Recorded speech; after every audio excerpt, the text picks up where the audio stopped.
Now we're on. Okay. Welcome to class number pernicious told us portion number 6. Actually, class number 5 because we were negligent. We skipped our first class. And by we mean you. Yes, and by we. In the beginning, you're supposed to do all the classes. Exactly. So we're going to speak about something that we're very good at doing. We, I mean the collective we, not anybody in particular. No, I'm terrible at that actually. We're going to do talking gossip, which reminds me, by the way, you heard what Alan? Yeah, you were here. We were talking about it. Exactly. So we talk about, and we all love to speak about other people, which reminds me, Yentl from Fiddler on the Roof, when Huddle gets a letter from Pierchik, and she gives the letter. Yentl gives the letter to Title. Say, this is a letter for Huddle, and she said, but it's open, so it's open, right? So lashon hara, slander, gossip, we're going to learn today it causes the breakdown of the moral fiber, and it's a very, very bad avera. But before we can just say that, and it sounds very nice, and that's all good. But let's deal with real life examples, okay? Obviously, we all know that it's wrong to go to the person and say, "Oh, did you hear about what Yankel did? What Bob did? He's such a bad guy." I mean, that obviously we do it anyway, but we all know it's wrong. But let's take a real life example. What if someone accused you of doing something, and you're innocent, and you're wrongly accused? And you know who did it. Are you allowed to tell the truth? Question on the screen. Yeah. Let's take a poll. What do you say, Larry? To tell the truth. You should tell the truth. If you're accused wrongly of a crime, or whatever, you're doing something wrong, and you know it was someone else, can you say, "No, it wasn't me, it was that guy"? By the way, this happened to me. If it's true, I don't see why not. I'll tell you a story that actually happened to me. I was driving on Miramar Parkway, and I stopped by a red light, and the car next to me, there was a cop, I think, like on the side over here. So the car next to me flashed his headlights to warn the oncoming traffic that there was a cop. I didn't do it. The guy next to me. Not that I'd never done it. This time, I didn't do it. Oh shoot! Everything's being recorded. We'll edit that out. And I was by a red light. All of a sudden, a cop pulls up behind me, runs over to my car, hitting my windshield. It's like, "You think you're a wise guy? Huh? You're gonna warn all the drivers? Give me your license." I said, "Dude, I wasn't getting a ticket for some stranger." I said, "It wasn't me. Who was it? That guy." I'm sorry. So I don't know if I did the right thing or not, but I'm telling you what I did. But is what I did okay? You say... Again, if you're telling the truth and you know for a fact this is the person that did it, I don't see anything Well, wrong lashon with it. hara doesn't necessarily mean you're telling a lie. Yeah, Yeah, if lashon hara is Lashon hara is easy. gossip. And I'm is complaining gossip. about the guy who comes late to Shabbos, comes late to Minyan every Shabbos. I resemble that reminder. Are you talking about yourself in the third person again? Am I talking a lot? Yeah, since I'm talking about myself, I figured I'm okay. By the way, the Friedrich Rebbe said you can't even speak lashon hara with yourself. Oh. Alan, what do you say? The truth is the truth. The truth is, so you're allowed to say it. Okay, next question. So I want to say no. Oh. I want to take the contrary. You say no. I think you can say that no, you didn't do it. Okay, but so I don't think it's okay question to number say 2. that somebody else There's did. no slide for this, but question number 2. What if your brother is going to buy mugs from a guy, and you know that you had to deal with it and it was no good? All right. Well, let's say your brother, your friend goes and doing business with somebody, and you know either because you had a bad experience or your friend had a bad experience, a different friend, and you want to save your friend Bob from losing money, from being cheated. Can you go to the guy and say, "Listen here, we're going to do business with John over there. He's not honest." So are you allowed to go warn Bob about John? Is it the truth? Yeah, it's true. Yeah, but yeah. That is the truth. Yeah, but is there commerce involved? Well, It yeah. sounds like there. Yeah. It sounds Yeah. like yes. So you're actually protecting the other person. Right, but in order to protect the other person, you're speaking negatively. Well, can't you just say, this is what my friend or my brother or whoever No, but it's had still an the same thing. experience with this person. This is the experience they had. Right. So And then it's up to the you Jewish to make a comedian. decision. So the Jewish comedian has a great joke. So you walk into Home Depot, you see all these Jews walking all over the place. They don't know what it is. They ask, "What do you need?" "I need to think. I need to think." "What's the thing?" "I don't know. It's the thing that goes into the thing." So he finally says, "Sir, you need a contractor." "A contractor? I tell you who you shouldn't use." Right? Did you hear about his wife? What if you, instead of saying Bob is a lousy merchant, you should say, I've heard things in the past that there are certain people in this town that we really shouldn't be doing business with because of their... There was a former president of ours who was very good at saying that he heard things from, some people are saying. I don't think that's a good idea. There's a comedian, his name Frank Caliendo. He's known for doing impressions. And he used to say, no one could lie like Bill Clinton. Bill Clinton could look you in the eyes and say, I'm not here. What's here? Just thee without the T. He does the whole thing. Okay, so before we go on, a joke. These three rabbis are out fishing. Hey, didn't you just do? Okay, go ahead. Three rabbis are out fishing. The one popped into my head and one I prepared. And one rabbi did say to each other, everyone always comes to us for advice and tells us about their problems, and obviously we never get to discuss our problems or our shortcomings. We're all out here. Let's lay it out. We're all friends. One guy said, "Okay, I'll tell you the truth. After Shabbos, when the l'chaim's put away, I sneak a few l'chaims myself." And another guy says, sometimes the nations I gamble a little bit. And the third guy's like, I'd rather not say. So come on, we all said. So you really want to know? Yeah, I really want to know. I have a problem. What is it? I love gossip. I can't wait to get back. I'm sure. So let's go. Let's talk about gossip. All right, here we go. So let's lay the groundwork. So in this week's parsha, Yitzchak is 123 years old. He's older. He's losing his sight. He's afraid that his time of passing is coming. Because remember, in last week's parsha, Sarah dies at the age of 127. So Rashi explains he doesn't know if he's going to live to his mother's age or to his father's age. Avram lived to 175. Sarah lived to 127. So here he's 123. He doesn't know, so he figures, let me get my matters in order. So he says, we know the story. He calls Esav to prepare him food. Then Yaakov comes in and all dressed in, Esav's clothing, and he's giving him food. And Yaakov gets the blessings and sneaks out. And ever since then, Esav's descendants and the Jewish people have gotten along just swimmingly. It's called sarcasm, right? So it says, what he said, his eyes were old. Text number 1, page 104. His eyes were old. He called his son. He said, "Here I am." And if you remember, he was a little suspicious when Yaakov came in. "Come here, let me feel you, let me smell you." So, not everybody who's old is blind. And every person in the Torah, nothing in the Torah happens just for a reason. There's a reason why Yitzchak became, most rabbis agree he wasn't totally blind. He was partially blind. And Yitzchak actually lived the longest of all the forefathers. He lived till 180. So he's 123. He's partially blind. Why? God blessed him. You're going to have a long life, a good life, all these things. Why all of a sudden he's blind? Look at text number 2. Why is he blind? He's blind because, in order that Yaakov should be able to take the blessings, God wanted to orchestrate the events just so that Yaakov could take the blessing. So God makes him blind. Let's say he starts losing his sight at 123, right? A month before, right? He dies at 180. That means for 57 years, he has a seeing problem.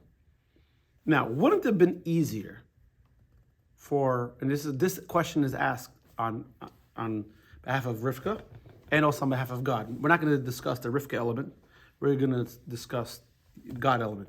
Why didn't Yitzchak was a prophet, right? Obviously, God spoke to him. We see that many times in this parsha, last parsha. Why didn't God tell him and say, "Listen here, I know you think this is a good idea to bless Esav, but I'm telling you it's a bad idea. Bless Jacob." Then Yitzchak can have his eyesight. But wasn't the blessing supposed to go to the first one? So wouldn't he? Where does that come from? That the blessing goes to the first child. Well, because he's the oldest, and well, why do you want to bless him? Not necessarily blessings. Possessions go to the oldest, but he wanted to bless him because he was the firstborn. Yeah, and he was going to take over his. Yitzchak was the firstborn and only. In this case, they were twins. So why couldn't God just come out to Yitzchak and say, "You think Esav's the right guy for the job? Esav is not a good candidate for your blessings." Because remember, we're not just talking about blessings. We're talking about over here the future of the Jewish people, which means God's plan for creation. This means something. Why didn't he do it? A very interesting answer. Look what the Rebbe says in text number 3. What is the question? Why did God make him suffer for 57 years in order the blessing should end up in the right hands? Here's the answer. Text number 3. We learn from this how we have to be careful from speaking lashon hara, malicious speech. Yitzchak was confined to his house for 57 years, and remember, Esav was Jewish. Mm-hmm. Although Esav gets a bad rap, and he's the father of the group of people that have caused the Jewish people so much pain and suffering, Esav himself was Jewish. His children weren't Jewish. He was Jewish. His father he wasn't any more Jewish than Yaakov was. Because Yaakov was a behaved Jew, and Yitzchak was a misbehaved Jew, just like any person today. But so he didn't want to. God did not want to speak lashon hara, slander about Esav. And the Rebbe continues and says, if this applies to Esav, who was before Mount Sinai, and we know who Esav is, how much more so when God said at Sinai, "I am your God," telling every Jew, "I am your God," the service of individuals of strength and vitality. So we can't speak slander about another Jew. All right, so let's get into slander a little bit. What's so bad about speaking bad about other people? It's just words, right? It's just it's just words. Sometimes people will say something to you. Just kidding. No, but you said it. It hurt, right? So what's so bad, right? If Alan doesn't come to Shul on Shabbos, we'll speak bad about him. Big deal. We'll come to Shul next Shabbos. We'll speak good about him. In front of him. Exactly. I don't want him to think that I talked to See, him. we're not speaking slander. Alan's not on camera. We're speaking behind his back, in front of his face, right? So John. He's two-faced. Exactly. So Rabbi Sachs Olav Shalom writes a very good article in text 4:8, and this is only a section of the article. He says, this is page 106. He says like this: speech is what holds society together. Anthropologists have argued that language evolved among humans precisely in order to strengthen the bonds between them, so they could cooperate in larger groupings than any other animal. What sustains cooperation is trust. This allows and encourages me to make sacrifices for the group, knowing that the group will do the same for me. This is precisely why lashon hara is so destructive. It undermines trust. It makes people suspicious about another. It weakens the bond that holds the group together. If unchecked, lashon hara will destroy every group it attacks: family, team, community, even a nation. So, take for example, you guys are retired, but you work in a big office, and Alan, if there's a bad, when you work, I'm sure, in school, if there's a bad feeling, people talking about each other, you can't be productive because uses the power of language to weaken the very thing that language was brought, which is really to connect. And so number one, practically speaking, it's very bad for society because it breaks down trust. I mean, the whole society is based on trust. Buying and selling, right? I'm sure Alan's in the buying and selling business, and you are in the reservations business. That you're making a reservation, I'm trusting you that You're gonna pay me everything. That's the way. If there's no trust, then we go back to barter. Basically, you give me your donkey. I mean, even the dollar bill. Yeah. Remember those signs? Now there's credit cards, but in the old days, when everything was checks and cash, it says, "In God do we trust." Everyone else pays cash, right? Right. Yeah. But the whole idea, even the dollar bill, the dollar bill is not money. It represents that we trust the government. That's probably one of the dumbest things ever said, right? But society is based on trust. If you don't have that trust, then society falls apart. So that's the practical reason. Now, society is what holds speech is what holds society together. Now, the Friedrich Rebbe says now a more spiritual reason. Let's look at 4b. The Alter Rebbe quotes the Baal Shem Tov. And in explanation of the verse, it says, do not accept a false report. Now, what does it mean, a false report? A false report means malicious speech. Now, what does it mean when it says, do not place your hand with a wicked person to be a violent witness? It says, Eid Hamas. It's interesting, the group of people that want to hurt Israelis are called Hamas. And the word in Hebrew, Hamas, means violence. Just interesting. I don't know if they took that name on purpose or if it's the same word in Arabic, which is interesting. So that Alter Rebbe shared what he heard from his teacher about Magid in the name of the Baal Shem Tov. So in addition to our weakness, we all have weaknesses. No one's born perfect, complete.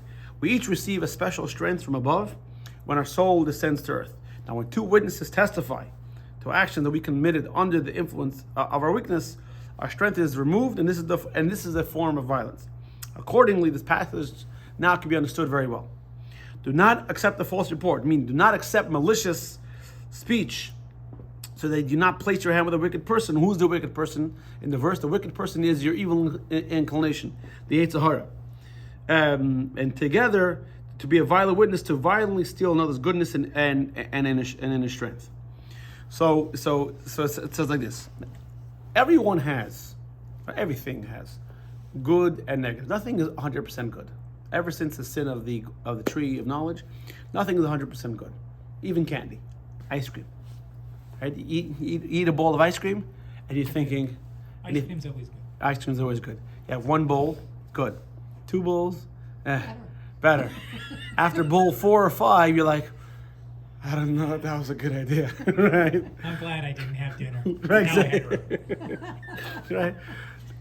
So everything has good and bad. Everything, and let's call it bad. Strengths and weaknesses. So when you speak slander about someone, not you. When a person speaks slander about somebody, you're focusing on their weakness. You're bringing to the front their weakness, as opposed to speaking about their strength. And we want to avoid this because we want everyone to try to maximize their positive influence. I'll tell you a story. So one time the Baal Shem Tov wanted to teach his students a lesson. So they got into the wagon, and so where are we going? Don't worry, the horses will get us to where we have to go. So they're going, and he actually told his wagon driver to turn around. The wagons are going, and all of a sudden the horse and wagon stop outside an inn. They go inside, and the innkeeper is Jewish, and you order a meal, and all of a sudden they start, the innkeeper was also a shochet. So they started inspecting the shochet's knife. It has to be perfect, can't have any blemishes, and asking about this and asking about that, basically driving the guy crazy. So there's a old man sitting there in the inn. He says, "Tell me, fellow Jews, are you as careful with what comes out of your mouth as what goes in your mouth?" Good question. And they understood why the Baal Shem Tov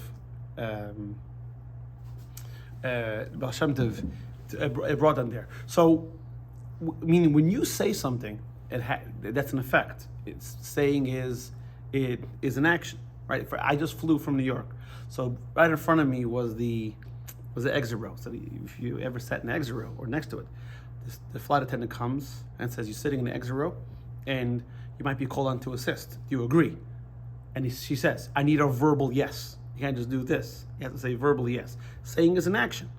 And so when you speak positively about somebody, it brings to the front, it has an effect. There are positive attributes. Negatively, God forbid, then it highlights our negative traits. So now we can understand how bad Lashon Hara is. And we understand why God wanted to avoid it. And we understand why Yitzchak wanted to avoid it, right? Maybe it was worth it to be blind. But let's go back to the question in the beginning. So we shouldn't speak Lashon Hara about, good people, decent people. But Esav was the furthest thing from a decent person. Esav murdered his first person at 13 years old. Esav would consistently trick his father. He would go over to his father to make him look more religious. He says, "Father, how do you tithe salt?" Now salt, you only have to tithe things that grow from the ground. You don't have to tithe salt. And his father, and he wanted to show his father that he was extra religious. Or how do you do this? And he would ask questions that made him look like he was the most religious person in Brooklyn, when really he's from the other part of Brooklyn, right?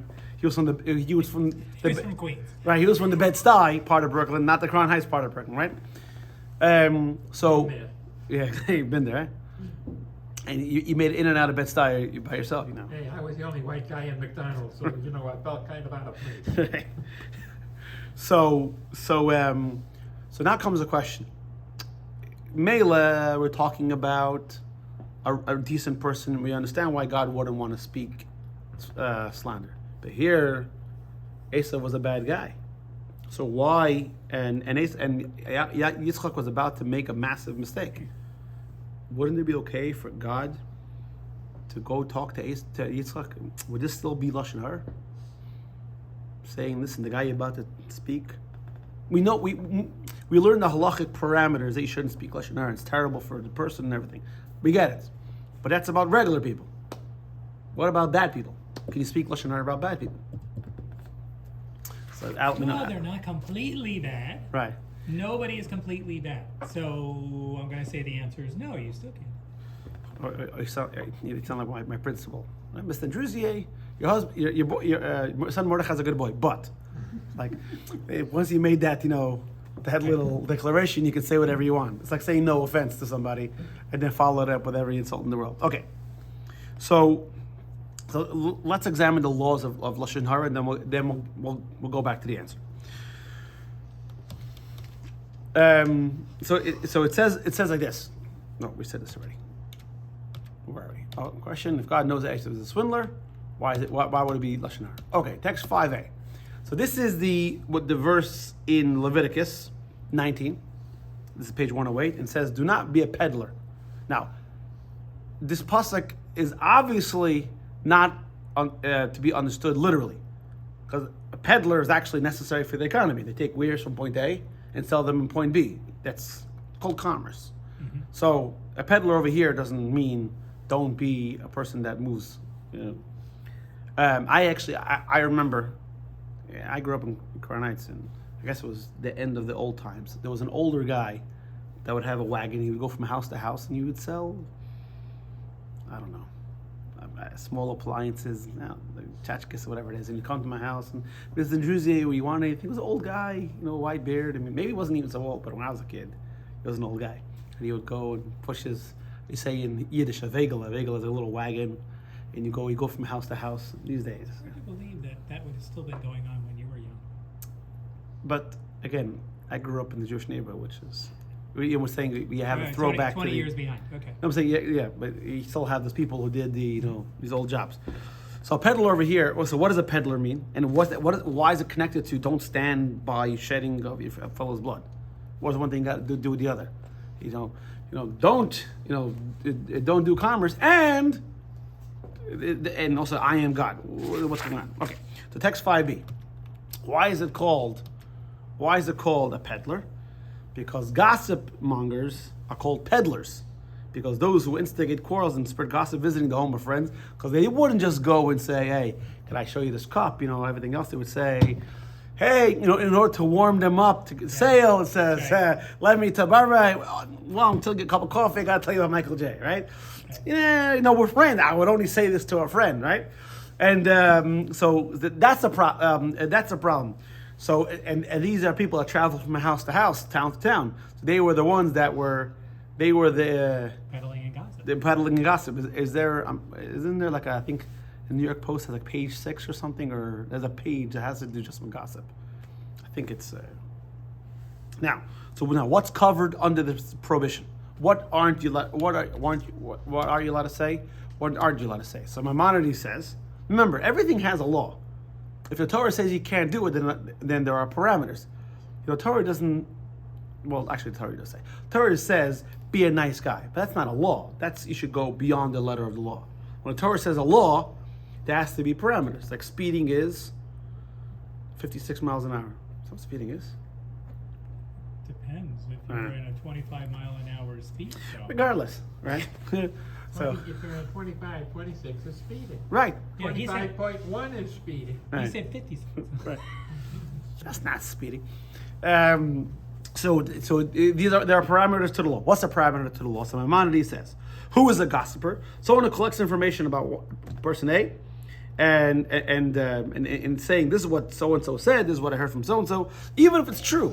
Lashon hara slander doesn't necessarily mean you're making up stories. You're saying a person is saying true things, negative things that are true about someone else.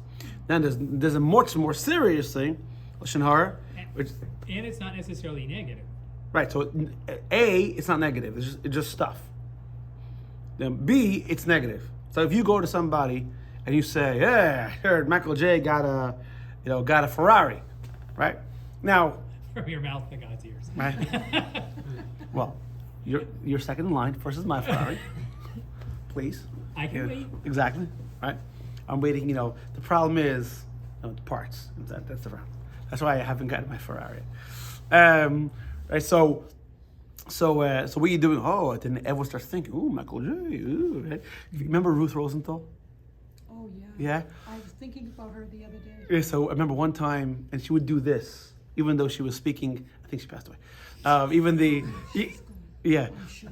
Anyway, so she would do this. Still have family. She would do this and make because she was an old lady. She thought she did this. She was speaking lower.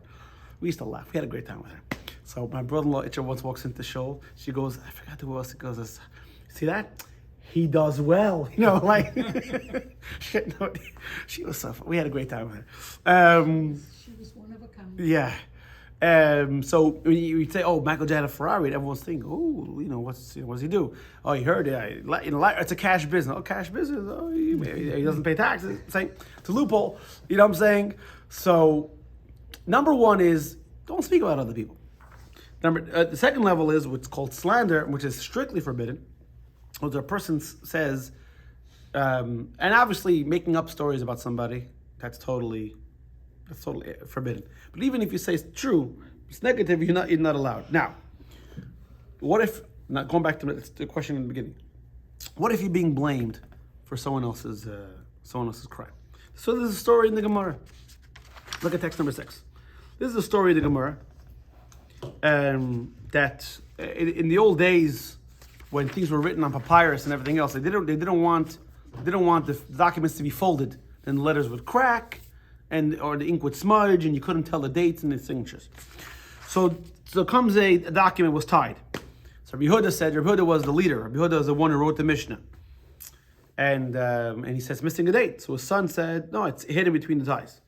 So Rabbi Yehuda unties the document, and he sees the date is there.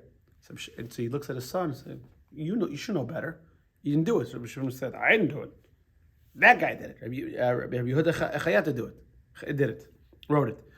Rabbi Yehuda applied, turn away from malicious speech.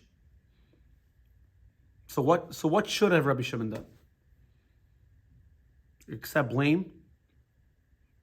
What do you think? What could he do in between A and Z? And he did not say it was between the ties. He said perhaps.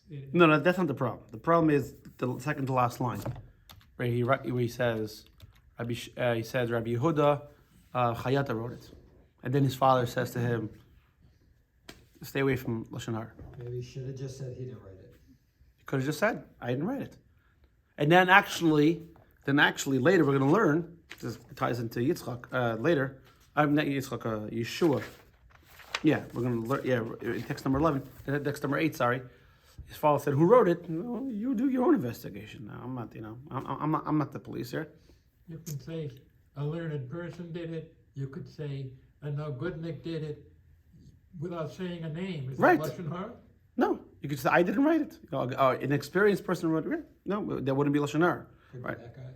Right? Yeah, it's not me. It's So technically, the head gesture is not speech. Okay, I see. There's a. Pig Latin. Use Pig Latin, and it's not lashon hara. Michael A. Yeah. Very old story. I'll make it very short. Yeah. And the punchline is, for a girl as big as you don't sweat much. Right.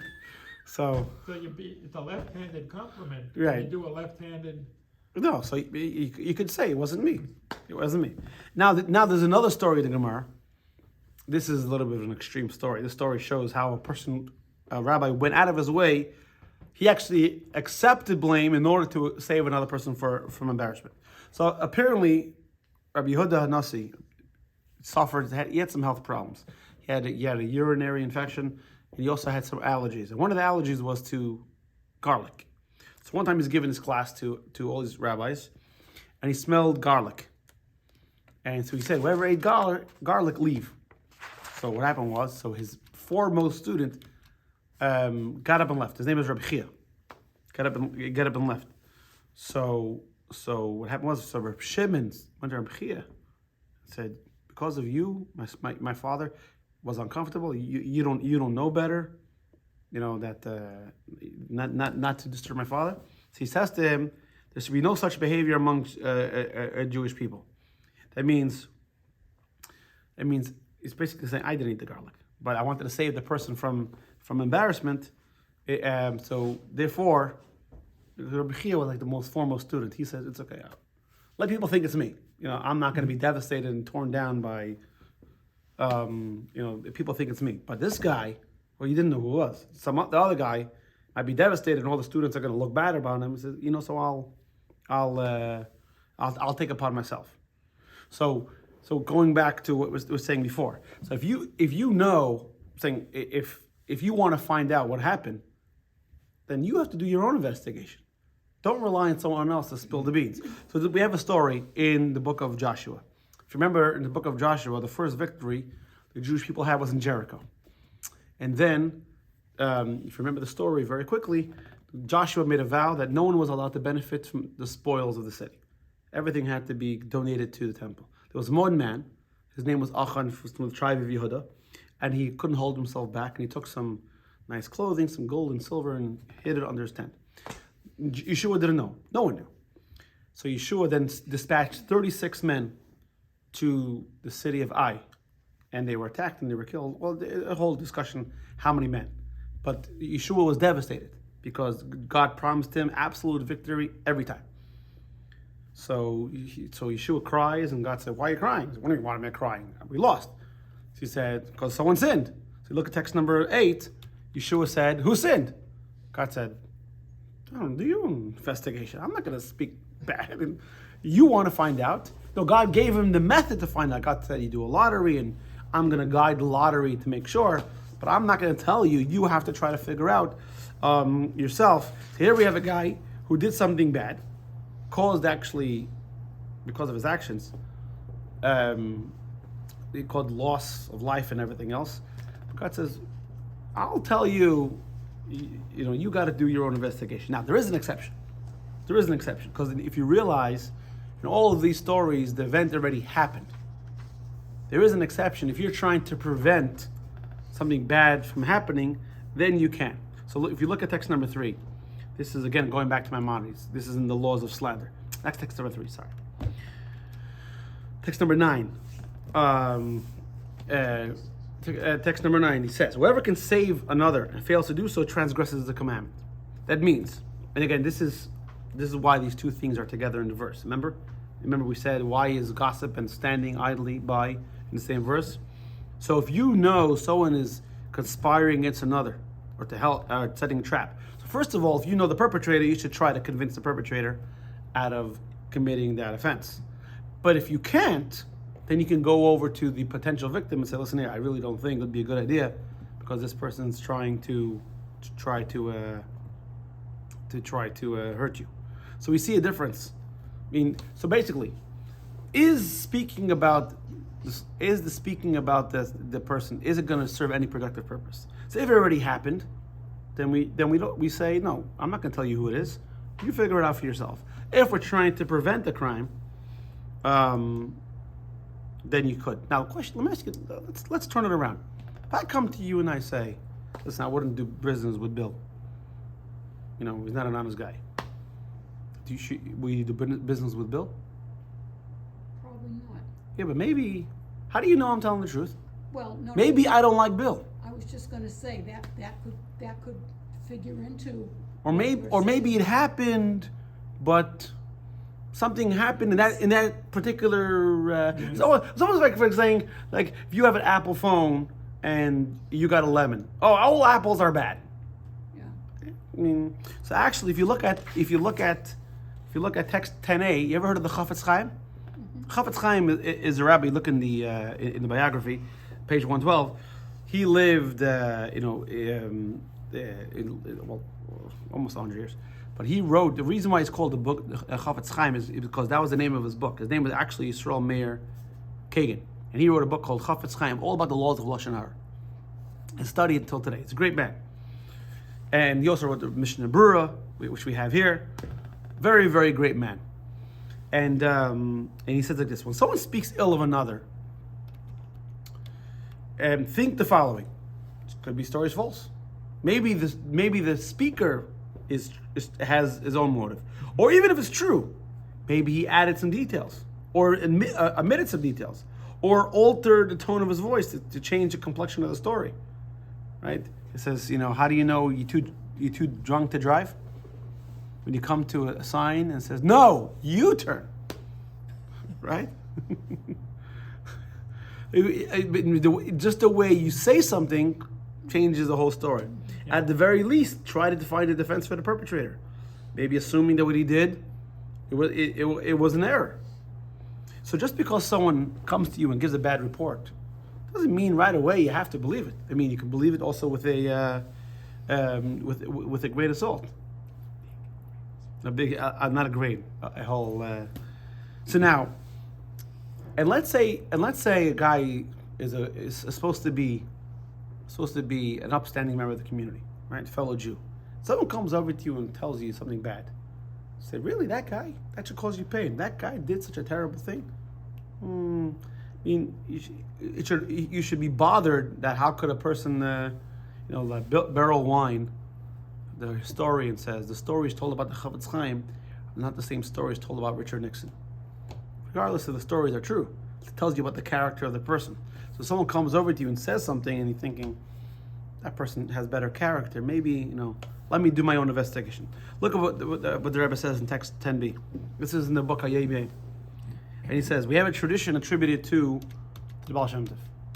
And it says like this: when we hear an uncomplimentary report about a fellow Jew, even if we don't know the individual referred to, we should be deeply pained. Why? Because one of these two Jews are certainly in an unfavorable state. If what is said is true, then that's bad. And if it's not true, then the person saying it is bad. So someone is in a negative in a negative place. Either the story's true, and it's unfortunate, or so now. And to finish off, the Rava says, just because someone tells you a story, you don't have to accept it as true, but be wary. I mean, you should be forewarned. I always say, not to mix in politics, but to mix in politics. One of the biggest problems I have with 24/7 news is that it's totally unbalanced. Like you go to one channel, the other guys, everything they do is bad. Everything they do is bad. You go, everything they do is bad. And that's how you know it's false. Because if you can't admit, the Democrats can't admit that the Republicans did something right. Republicans can't admit the Democrats, then you know it's not.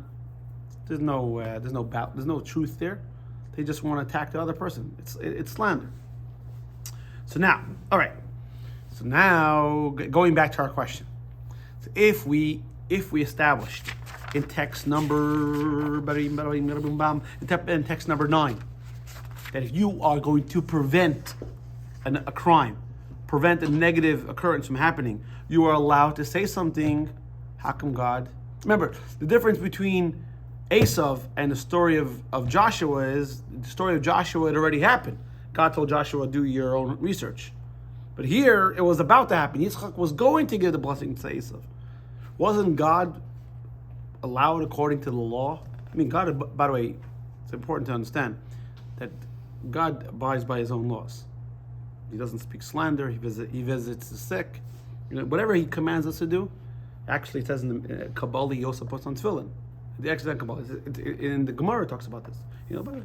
It talks about the portions of the. I think we learned this. It says the portions are human beings' tefillin. Praises God. What's in God's tefillin? Praises the Jewish people. So God abides by the law. So it wouldn't be forbidden for God to tell truth about Esav. Any questions so far?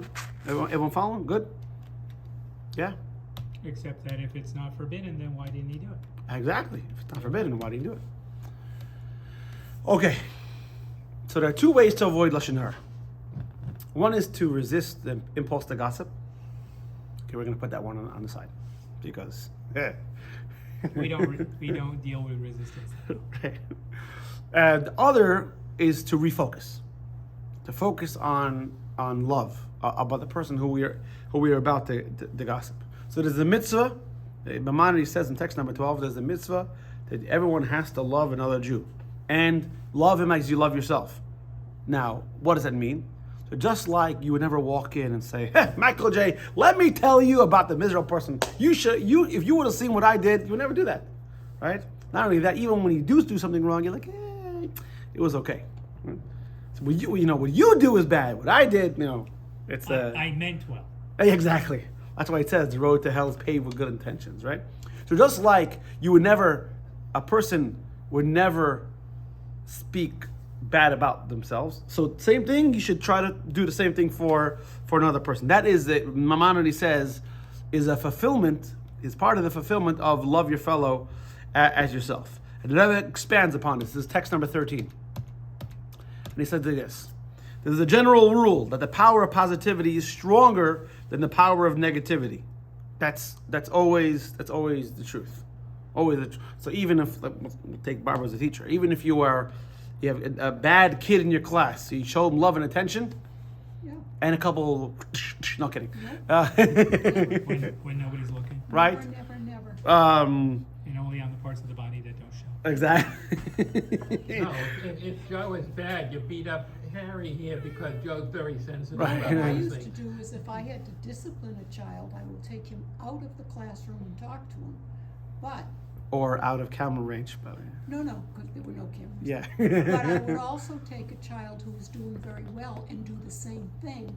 So unless the child who was taken out of the room wants to tell the other kids what went on, they wouldn't know. So it looked like, So you is it remind good or bad? you Who knows? you remind me of a great story, Barbara. This is a great story. So this guy, who's a religious guy, and upstanding member of the community. So he says in school he was a troublemaker. And one time he was excused from class to go to the bathroom, and he passes by the principal's office, and he sees $20 in the principal's desk. So he couldn't control his impulse. He takes the $20, right? The principal comes in and says, "I know it was a kid from this class that stole it, and I want you to find it." So the teacher tells everyone, go against the wall and put your hands up on the wall, right? And he teaches going and putting his hand in each kid's pocket, and the kid's schwitzing, right? Because he realizes, he's done. Teacher comes, he puts his hand in his pocket, takes out the $20, and continues checking all the other kids. And then he puts $20. The principal comes in, he says, "Here's the $20. Who did it?" I don't know. And that moment, the teacher showed compassion, turned the kid around. Instead of being, a delinquent, he became an upstanding member of society. when you show somebody positivity, it's much more powerful than negatively. So accordingly, if speaking ill of others impacts them negatively, speaking positively of them will certainly impact them in a positive way. So when we speak of another's goodness or virtues, and it impacts them, we reveal and activate their hidden good. So we bring about the goodness that we had inside that we said before. Now, but how do we wrap our mind the fact that these people are doing bad things? The kid took the $20, right? This person did bad things, right? How do we come to terms with it? So that Alter Rebbe explains this in Tanya. So they're very different types of people, and I'm going to paraphrase. It says in Ethics of Our Fathers, don't judge a person until you stand in his place. It could be his place, not his. No, but it could be his place. Like, let's say, for example, right? You are an accountant, right? And some of your clients are businesses that are actually know an accountant like that, right? Some of his books. He comes here, he stinks like smoke and everything. I said, why do you smell like that? Because some of his accounts are clubs, right? And you think, oh, this guy is a scoundrel and everything else. And who knows? I'm not saying he does or doesn't. Right, and could be he does, but very easy for me to preach when I'm surrounded in my office over here, surrounded by pictures of the Rebbe in Jerusalem and all these things. But maybe his place, his circumstances, is causing him to sin. So instead of being all attacking him and everything else, give him the benefit of the doubt. Not that you're saying what he did was okay. No, what he did was wrong. But there's a difference between a reason and an excuse. Alter Rebbe says in text 14. So judge others not until you stand in your place, since their physical environment causes them to sin. Their livelihood forces them to sit in the marketplace all day. They are among those who sit in the street corners and the eyes observe everything. And we say in the Shema every day, do not go stray after your eyes and your heart, because what does your heart want? What your eyes see. So if you are surrounded in a holy environment, it's very easy, you're not subject to temptation. Life is different for those who walk about a little in the marketplace. So even if they don't spend their day in the marketplace, it's possible they're not as passionate by nature, since everyone's evil impulse is different. So you love them a lot, and you don't want to speak bad about them, but you empathize with them because their situation is causing them to sin. So now, how do you help them? I mean, or how do you guide them? Or what's the trick? What do you say? What do you say to them? So the Rebbe says like this. Text number 15. The Rebbe says like this. It's page 116. And I'll say it with a story. Is the story in here? Yeah, the story is 16. Okay, story is in 16. We'll do the story in text 16, then we'll go back to 15. A guy once came to the Rebbe, and he was engaged to a non-Jewish girl. And the Rebbe said, I'm jealous of you. Can you imagine? You go to the greatest Jew of the generation, he told them, and he's engaged to a non-Jewish girl, and he says, I'm jealous of you. He says, why? He says, because you have a challenge, and there's a standard, a Jewish belief, foundation, that God only gives people challenges that they can overcome. If you believe in God properly, God's not looking to see, trick you, look, waiting for you to fail. God's not trying to put you in position to fail. God's trying to put you in position to succeed. But in order to succeed, you have to have some pushback. If there's no restraint, then there's no success. So the greater the challenge, this is Kabbalah 101, Chassidus 101. The greater the challenge means the greater the potential. So the Rebbe says, I've been never faced with such a challenge. You have, which means that your potential is perhaps even greater than mine. And the guy walked away saying he thought the Rebbe was going to say, how could you do such a thing? You're a terrible person and you're going to burn in hell. And the approach, it threw him off, and he broke off the relationship. So you see text number 15. Now let's go back to text number 15. Judging others favorably is not just about blaming our fellow, It's not just okay. We don't say he's a terrible person. Rather, it triggers something good inside of them. Recognizing their challenge helps us realize that they have lofty abilities sufficient to overcome such overwhelming challenges. That this is what it means judging a fellow favorably. When a Jew judges others favorably, it triggers and exposes their latent abilities. It could be a person has the ability that they didn't even know they had, and ultimately end their shameful behavior. This is what Maimonides meant when he wrote that a Torah scholar judges everyone favorably, sings their praises, and never speaks ill of them. The Torah scholars, true Torah scholars, who judge others favorably, ultimately transform the others' degradation into merit. Like the story of Levi Yitzchak Berditchev. You know the story? I got two stories. Levi Yitzchak Berditchev was known as a lover and defender of Jewish people.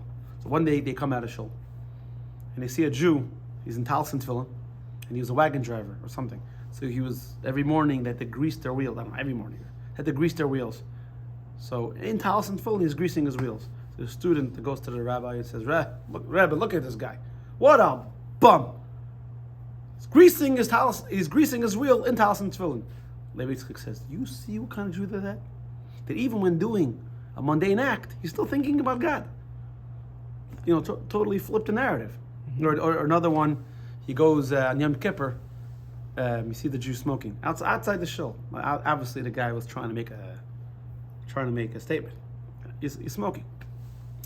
So he goes over to him and says, "Perhaps you didn't know today was Yom Kippur." He says, "No, Rabbi, I know today's Yom Kippur." "Maybe you didn't know that you're not allowed to smoke in Yom Kippur." He says, "No, I know." So he says, "What a special Jew!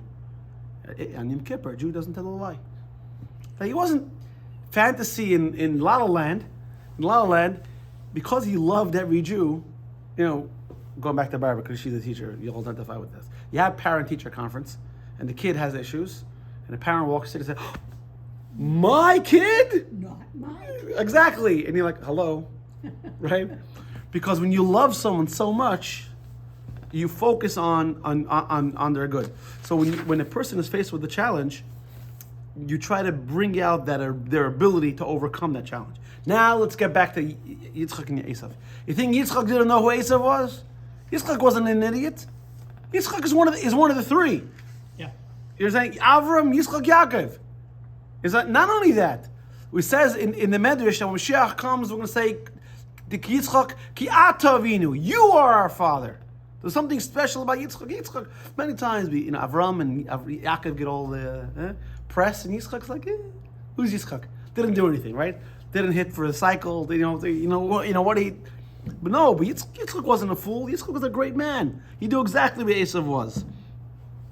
But Yitzchak saw Esav, if the guy is making this much trouble, if he has this many challenges, that means he has this much potential. And Kabbalah says that the soul of Esav was actually higher. The root was higher than the soul of Yaakov. See, Esav is saying, Yitzchak is thinking, if I could focus on that good, if I can bring out that good in him, then there's no swindle here. So now because Yitzchak, I think my battery died. Yep. Now I'm not going to look as pretty. You show up. Yes, I'll show. Didn't change much. So now, because Yitzchak was choosing to focus on what Esav could be, so what's God going to say? Don't do that. Your son's really a bum. Yitzchak is trying to believe in his kid. He's trying to work with his kid to become a better person. You want God to come and tell him, you're wasting your time. Your kid's a bum, he's always going to be a bum. It's better that Yitzchak should be blind for 57 years than for God to do it. Because that's absolute lashon hara. If I come to you and I say, you think Alan's a nice guy because he comes to show, let me tell you, where's the productivity over there, right? Okay, so it seems maybe we don't know this for sure, but being we know who Yitzchak was, it's probably safe to bet that Yitzchak would rather 57 years of blindness than lashon hara, speaking slander about his own kid. So God doesn't deal tyrannically with His creation. Wait, you said that already. We're behind. Okay. So Yitzchak saw a man with an enormous challenge, and he also saw an even more an enormous soul. So now here's the problem. It's true, Esav had tremendous potential, but even people with tremendous potential need a guide. You know, it means and so Esav wouldn't have been productive with those blessings. Esav needs Yaakov to guide him. Esav and Yaakov are really supposed to work in tandem, which is we say every day in davening, right before Yishtabach. Va'olu Mashiach B'Har Tzion, they're going to go up on the Mount Zion, Lishpat Esar Esav, to judge the mountain of Esav, V'Hoysa Lashem Melucha, and then God will be king. It's not that when Mashiach comes, we're going to wipe out Esav or Yishmael or whatever. That's not the idea. The idea of in God's perfect world, everything works in sync, everything works in tandem.